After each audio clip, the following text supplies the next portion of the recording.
Hello အခုဒီဗီဒီယိုမှာတော့ညီမ2025အတွင်းမှာနိုင်ငံပေါင်း73နိုင်ငံကိုညီမတွားခွင့်ရခဲ့တာဖြစ်ပါတယ်ဒါကတော့တကယ်ကိုအိမ်မက်တောင်မှမမက်ခဲ့ဘူးရဲ့အရာတစ်ခုလည်းဖြစ်ပါတယ်ဒါတော့ပထမဆုံးတွားခဲ့တဲ့ဆွီဒင်ခီးစဉ်ညက်တာခီးစဉ်ဖြစ်ပါတယ် fellowship အနေနဲ့ညီမဆွီဒင်ကိုတွားခဲ့တာဖြစ်ပါတယ်ပြီးတော့မြန်မာနိုင်ငံမှာပြန်ခဲ့မှာအက်စတိုးနီးယားကို one day trip တွားခဲ့ပါတယ်ပြီးတော့ဖင်လန်ကနေဘန်ကောက်ကိုပြန်ပါတယ်အဖေရဲ့ကျမကြီးအတွက်ကြောင့်ပြန်ခဲ့ရတာဖြစ်ပါတယ်ပြီးတော့အဖေကိုဆေးရုံမှာသွားဆောင်တယ်ပြီးတော့ဒါတော့အဖေဆုံးသွားတဲ့နောက်ပိုင်းမှာ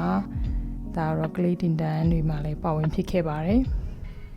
ပြီးတော့ဖင်လန်လာဖို့ရအတွက်ပြန်ပြီးတော့ပြင်ဆင်ပြီးတော့ရန်ကုန်မှာအမေရဲ့ဗီဇာစောင့်ဝင်နေဒါကတော့ရန်ကုန်မြို့ရဲ့တနေရာမှာပေါ့ဒါကတော့တချင်းလေးတွေတကယ်ချင်းတွေနဲ့အတူတွားနာထောင်ဖြစ်ခဲ့တဲ့ဗီဒီယိုလေးပဲဖြစ်ပါတယ်ရန်ကုန်မှာတလလောက်နေပြီးတဲ့နောက်ပိုင်းမှာကိုနေထိုင်တဲ့ဘေးနားမှာအခုလိုမျိုး stage show တွေရှိမှန်းကိုအဲ့ချိန်မှာသိလိုက်ရတယ်ဆိုတော့ညီမတရက်ပဲဒီ stage show ကိုတွားကြည့်ခွင့်ရခဲ့ပါတယ်ပြီးတော့ညီမတို့ဘန်ကောက်ကိုခီးပြန်ဆက်ပါတယ်ဘန်ကောက်မှာ2ရက်လောက်ရှော့လေးဖြစ်ခဲ့ပါတယ်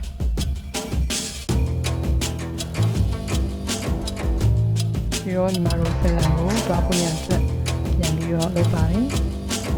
ဖင်လန်ကိုရောက်ပါပြီဒါတော့ဒီကုမောင်မလေးပြန်ပြီးတော့ဆုံတွေ့ရဖြစ်ပါတယ်ညီမတို့ဖင်လန်ရောက်တာတစ်ရက်ပဲနားပါတယ်နောက်တစ်ရက်ကနေစပြီးတော့ယူရိုခီးကိုစတင်လာဖြစ်ပါတယ်ညီမတို့ယူရိုခီးကကားနဲ့သွားတာဖြစ်ပါတယ်ကားနဲ့နှစ်ပတ်တာခီးသွားတာဖြစ်ပါတယ်ဒီဖျားချောင်းကရန်ကိုနာမည်ကြီးပါတယ်ဒီဖျားချောင်းမှာညီမတို့အထင်းမှာဝီဒီယိုလေးခွင့်မပြုပါဘူးဒါတော့ညီမအတူရအချိန်စတိုးနီးယားနိုင်ငံကိုရောက်ခဲ့တယ်မထင်မှတ်ထားပါဘူး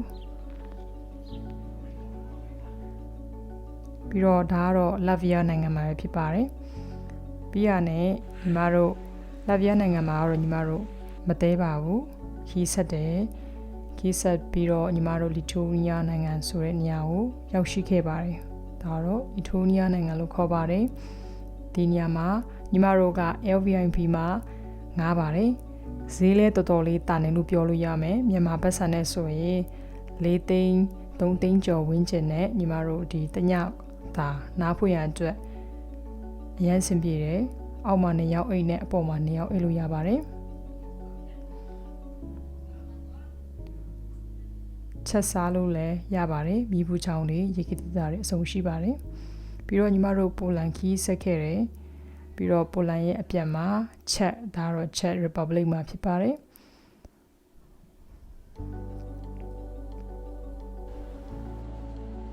ရက်လောက်နားပြီးမှနောက်တစ်ရက်မှာညီမတို့ဩစတြေးလျကိုပြန်ပြီးတော့ခီးဆက်ခဲ့ပါတယ်ဒါတော့ဩစတြေးလျနိုင်ငံဖြစ်ပါတယ်ဒီနိုင်ငံကတော်တော်လေးချမ်းသာတဲ့နိုင်ငံတစ်နိုင်ငံလေးဖြစ်တယ်ယူရိုနိုင်ငံမှာဆိုရင်ဆရာကြီးလို့လည်းပြောလို့ရတယ်ဒီနိုင်ငံမှာလည်းယူရိုပဲသုံးပါတယ်ညီမတို့အီတလီတိုင်းနဲ့ဒီမြို့နိုင်ငံသားတွေရှိတဲ့မြို့ကိုဖျက်ရတာဖြစ်ပါတယ်ပြန်ကားလို့ပဲပြောလိုက်မယ်ပေါ့နော်ပြီးတော့ဒါကတော့စတြေးလျမှာရှိတဲ့အဲနာမည်ကြီးတဲ့နေရာတစ်နေရာမှာလည်းရှောက်လေခဲ့တယ်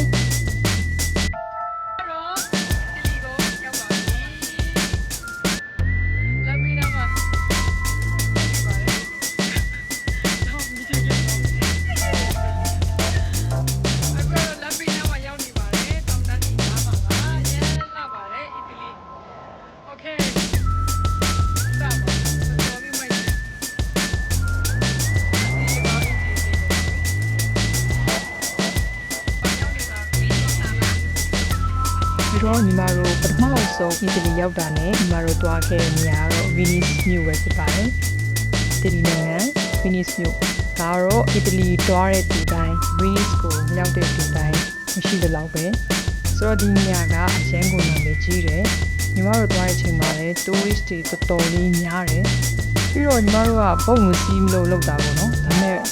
ဘုတ်ကအရန်စိတ်ကြီးတယ်။ညီမတို့မိနစ်20ပဲစီးတာ မြန်မာဘက်ဆိုင်6သိန်းကျော်လောက်ပုံပါတယ်တူဘာမှလာတာတော့မရှိဘူးဒါပေမဲ့ဒါကတော့သူတို့ရဲ့စီးပွားရေးတစ်ခုလို့လည်းပြောလို့ရတယ်တော်လေးသေးကြီးတယ်ဒါပေမဲ့သူတို့ရဲ့စောင့်ထားတဲ့ပုံစံနဲ့အရင်လာတယ်ပြီးတော့ဒါ China Town အီတလီရဲ့ China Town မျိုးဖြစ်ပါတယ်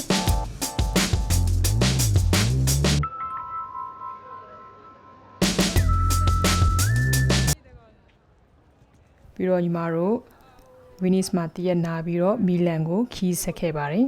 မီလန်လည်းအီတလီရဲ့မြို့တော်တစ်ခုပါပဲမီလန်မှာကအခုဒီနေရာကတော့ luxury brand တွေဝယ်ချင်တဲ့သူတော်တော်များများကဒီနေရာထိလာပြီးမှလာဝယ်ကြပါတယ်အီတလီမှာ8 day အရန်ကိုဈေးသက်တာတယ်လို့ပြောလို့ရမယ်ဖင်လန်နိုင်ငံနဲ့ဆိုင်အရန်ဈေးသက်တာတယ်ပြီးတော့ညီမတို့ခီးဆွစ်ဇာလန်ကိုပြန်ဆက်မှာဖြစ်ပါတယ်ဆွစ်ဇာလန်မှာဝင်ချင်းတကယ်တခြားနိုင်ငံတွေနဲ့မတူတဲ့ vibe ကိုခံစားလိုက်ရတာပဲဖြစ်ပါတယ်တော်တော်လေးလာတယ်တောင်တန်းတွေရေတွေပြောစရာမလိုအောင် tourist attraction ကတကယ်ကိုအရင်လာပါတယ်ပြီးတော့ညီမကဆွစ်ဇာလန်ကိုတွားဖွင့်ရအတွက် fashion ကိုဘန်ကောက်ကနေဝယ်ခဲ့တာအစိမ်းရောင်ကြီးဖြစ်နေပါတယ်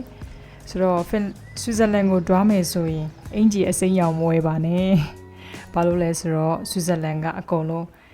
အရန်ကိုစိမ်းနေဖြစ်ပါတယ်ဆိုတော့ညီမမှာအင်ဂျီမရှိရနဲ့အမေရဲ့အင်ဂျီ9ဝယ်ရပါတယ်ဒါတော့ဆွစ်ဇာလန်ရောက်ရောအင်ဂျီတွေကဂွမ်းနေပါတယ်ပြီးတော့ဒီရေတကုံကတော်တော်လေးကိုလာတယ် rainfall လို့ခေါ်တယ်ဘဝမှာရေတကုံတွေအများကြီးတွေ့ဖူးတယ်ဒါပေမဲ့ဒီလောက်လာတဲ့ရေတကုံကတော့ဒါပထမအဆုံးတွေ့ဖူးတယ်ဒီဗီဒီယိုတွေဖြတ်လိုက်ရမှာတကယ်အရန်လမျောပါတယ်